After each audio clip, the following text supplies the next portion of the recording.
On July 20th of 1969, Apollo 11's Lunar Lander module touched down near the Sea of Tranquility on the Moon. Not long after, Buzz Aldrin and Neil Armstrong became the first human beings to step foot on the surface. The Apollo 11 mission was a resounding success, and it went down in history as one of our greatest accomplishments as a species. But what if that never actually happened?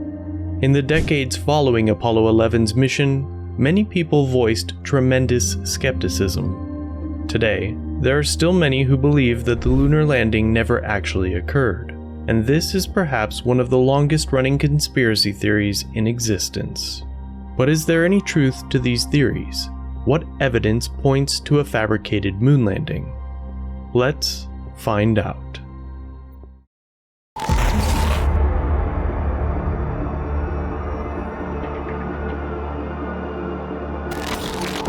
51 million people entering another surveillance camera capturing the unidentified flying lockdowns and mass testing. today that the world is going to end.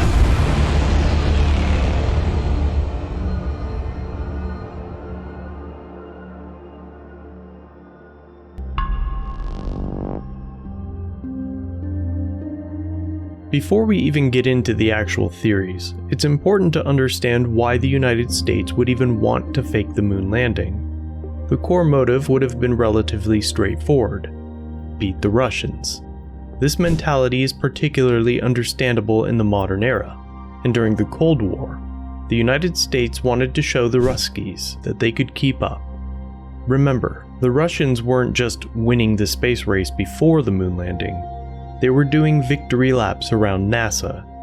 Sputnik was the first satellite. A ball with 4 antennae emerged to go it alone in the darkness of space. And a radio began to send a signal back to Earth. Humanity had entered the space age.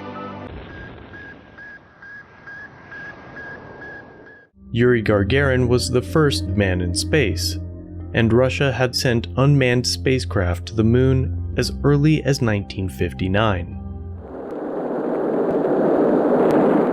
The United States desperately needed a win, and some theorists believe they were willing to cheat in order to get it.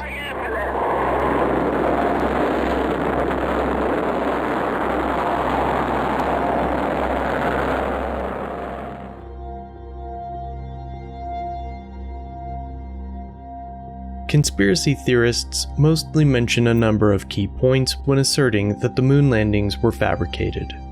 First of all, footage from the moon landing is questionable for a number of reasons. Some photos show shadows coming from multiple angles.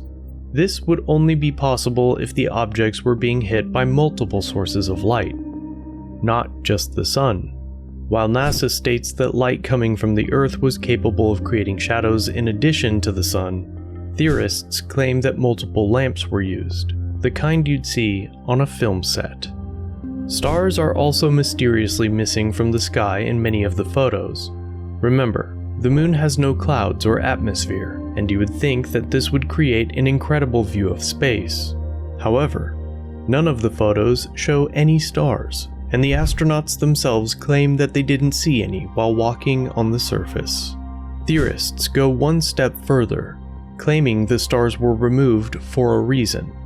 They claim that if the stars had been left in the images, people would have been able to figure out that they were actually taken from the Earth's surface. There's also the question of the US flag.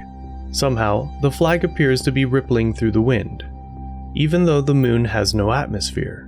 NASA's official explanation is somewhat ridiculous. The wave is a product of what? Of it being bunched up and not being pulled out tight. That's what happened. It got bunched. Exactly. They claim that the astronauts set up an elaborate T-shaped cross system to keep the flag from sagging. Some even suggest that firing jets from the nearby Lunar Lander could have caused the flags to ripple. But why would the jets still be running while the astronauts were walking around on the surface? Another important question: who videotaped the astronauts getting out of the lunar module and setting foot on the moon. NASA says that a video camera had been attached to the outside of the lunar module in preparation for this moment, but skeptics question the validity of this statement. Another important element of this conspiracy theory involves the survivability of such a mission. Some say that the Van Allen radiation belts would have fried the astronauts alive if they had attempted to move towards the moon, although NASA claims that they were shielded by the aluminum hull of the spacecraft. Skeptics also claim that the radiation belt would have damaged camera film, making it unusable once they reached the surface. Some say that there should have been some kind of blast crater underneath the lunar lander. After all, the craft had apparently used jet engines to slow its descent and ensure a safe landing. NASA claims that the jets were firing at a very low throttle by the time the lunar lander hit the surface, so no blast crater would have been created. But does this really make sense? In addition, live feed from the moon landing came directly from the United States in many cases, even when certain nations theoretically had a better transmission signal. The Parkes Observatory in Australia had the clearest video feed from the moon due to its position on Earth, but it was told to stand down hours before the moonwalk. Instead, they received a live feed from the United States that was apparently of a lower quality. What makes this even more suspicious is that the original tapes of the moonwalk are missing. NASA acknowledges this, with both Flight Director Eugene F. Crowns and NASA archivist David Williams admitting that they had lost the tapes. Amazingly, NASA announced in 2009 that it might have accidentally deleted the original Apollo 11 footage. How they managed to delete the footage of what was allegedly one of the most important moments in human history is anyone's guess. To make matters even more suspicious, NASA destroyed many of the blueprints for the lunar module as well. But perhaps the most elaborate theory of them all involves Stanley Kubrick. As the story goes, NASA personally hired the director to fake the moon landing, as Kubrick had already shown his potential with movies like 2001: A Space Odyssey, which hit theaters in 1968, 1 year before the moon landing. Theorists claim that Kubrick shot the fake landing in one of America's deserts, perhaps in Arizona or Mojave. In fact, Neil Armstrong had been testing various NASA technologies in the Mojave Desert prior to the Apollo 11 mission. Skeptics say that Kubrick shot the landing and simulated the weightless environment with harnesses and cords attached to astronauts. Kubrick died in 1999 after making Eyes Wide Shut, a film about secret societies. But how did NASA manage to keep so many people silent after such an obnoxious hoax? Some theorists claim that they simply paid them off. Remember, NASA was receiving upwards of $30 billion in federal funding prior to the moon landing, and this was a considerable sum of cash in the 60s. Those who weren't bribed may have been killed. As it turns out, a surprising number of Apollo astronauts died under questionable circumstances after their completed missions. Theodore Freeman died when his jet plane apparently struck a bird. Elliot See and Charlie Bassett both died in another plane crash that was attributed to bad weather. Edward Givens died in a car accident, while Clifton Williams died after an ejection malfunction while piloting his plane. Michael Adams died piloting an X-15 and was the only test pilot to be killed during the test program. Robert Henry Lawrence Jr. died piloting an F-104, while Thomas Barron lost his life after crashing into a train with his car. With all that said, there's one conspiracy theory that is slightly more conservative than the others. Do you have a hard time believing that the moon landing was a hoax, while at the same time feeling there's something off about the whole thing? Your instincts might be right. After all, it's possible that the moon landing actually happened and the footage was fake. The two are not mutually exclusive, but how could this be? Remember, the United States wanted to really make the most out of this moment, broadcasting it all over the world and showing the Russians that they had won the space race. But what if the footage was too grainy to show any details? What if the cameras malfunctioned? What if the film became damaged by the Van Allen radiation belt and was unusable by the time Apollo 11 reached the moon? These were all serious concerns for NASA. So is it really unthinkable to suggest that they had some kind of backup plan? Consider this. NASA films a fake moon landing in Arizona or some random movie studio. They keep the footage in reserve and only agree to use it if they absolutely needed to. When footage of the Apollo 11 landing becomes lost for whatever reason, they broadcast the fake landing and hope that no one will find out. According to this theory, the moon landing still happens, but what people saw on TV in 1969 was a complete fabrication. This theory is perhaps a little easier to accept than some of the wilder assertions out there today. NASA has vehemently denied faking the moon landing, but what evidence does it have to back that up? Basically, the organization simply points towards recent photographs of the moon that show the American flag is still standing. But here's one thing. What if those images are also fake? Unfortunately, there are no telescopes that are powerful enough to see the American flag.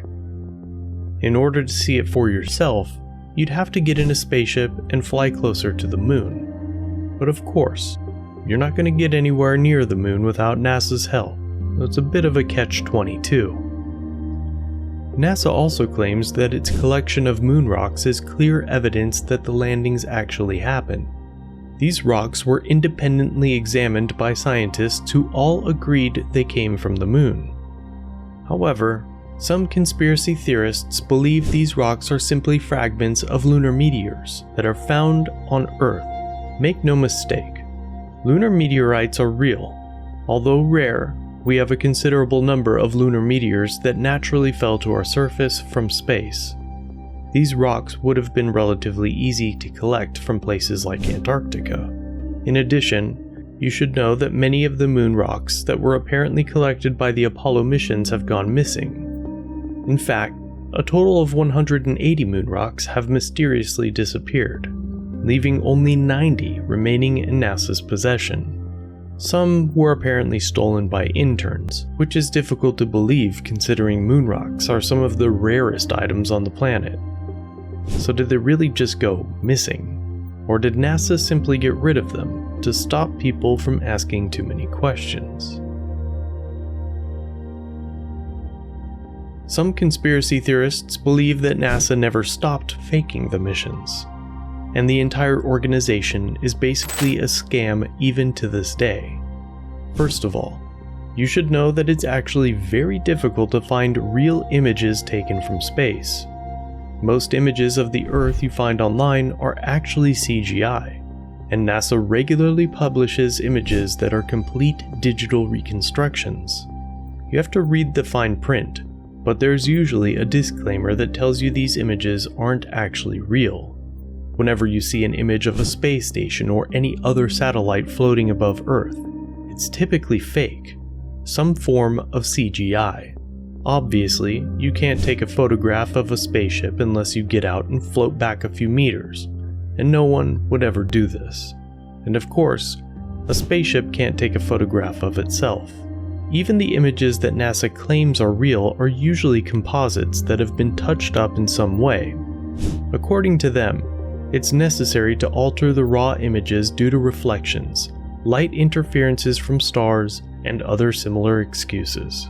For some reason, NASA only takes scientific cameras into space, cameras that only capture infrared or UV light. And these images are then literally photoshopped to make them more presentable to the general public.